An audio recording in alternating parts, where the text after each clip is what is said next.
Isu soal adanya oknum Polri yang melakukan gerakan bawah tanah untuk mempengaruhi vonis Ferdy Sambo tak terbukti.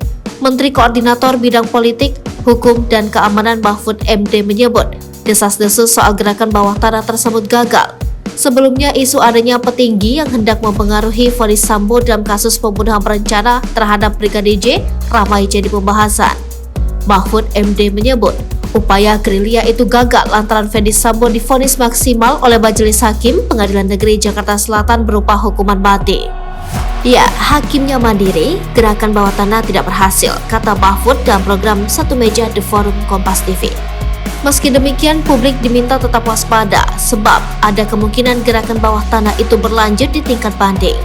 Bukan tidak mungkin ada pihak yang berupaya memengaruhi hakim di pengadilan tinggi supaya menerima banding yang diajukan Ferdy Sambo dan kawan-kawan.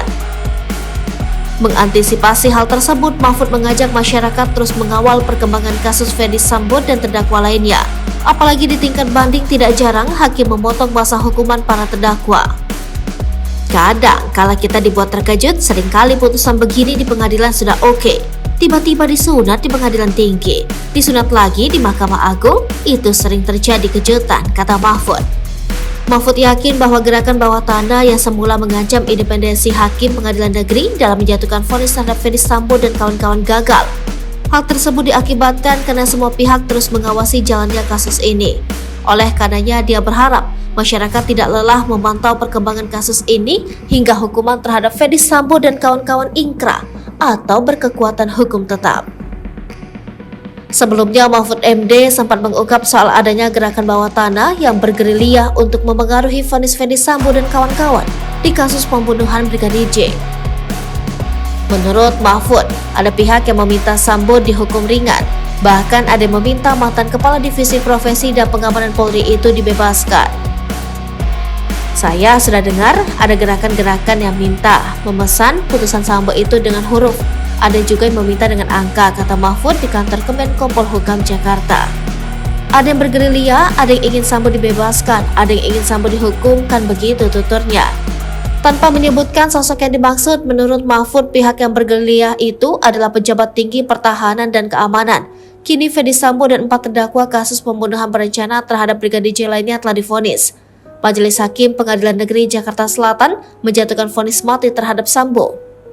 Vonis ini lebih berat dari tuntutan jaksa yang meminta supaya mantan Jenderal Bintang 2 Polri itu dihukum penjara seumur hidup.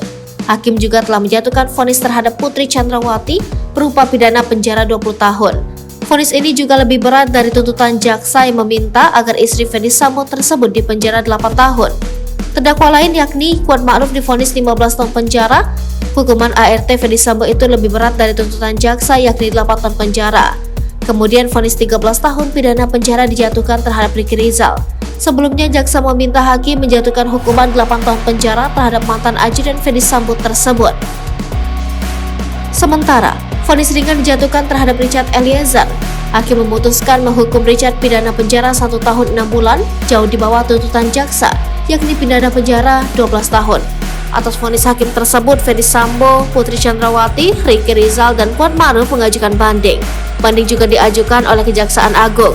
Pada saat bersamaan, Kejaksaan Agung memutuskan tidak mengajukan banding atas vonis Richard Eliezer, meski putusan mantan ajudan Ferdy Sambo itu jauh lebih rendah dari tuntutan jaksa.